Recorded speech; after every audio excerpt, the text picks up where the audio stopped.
kon men nou va jam fwe men. Ay nèg atam k'ap dije be ya men. Ki nèg ki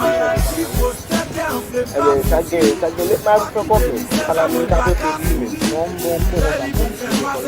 wa men fwe men wa e ba nan men.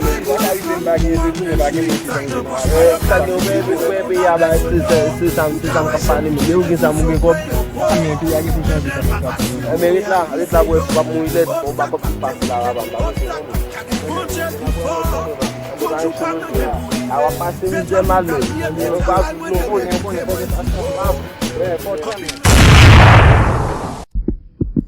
Dans la vie, ça, par exemple, faire folie pour sauver, apprendre à vivre avec ça, la vie pas fait cadeau.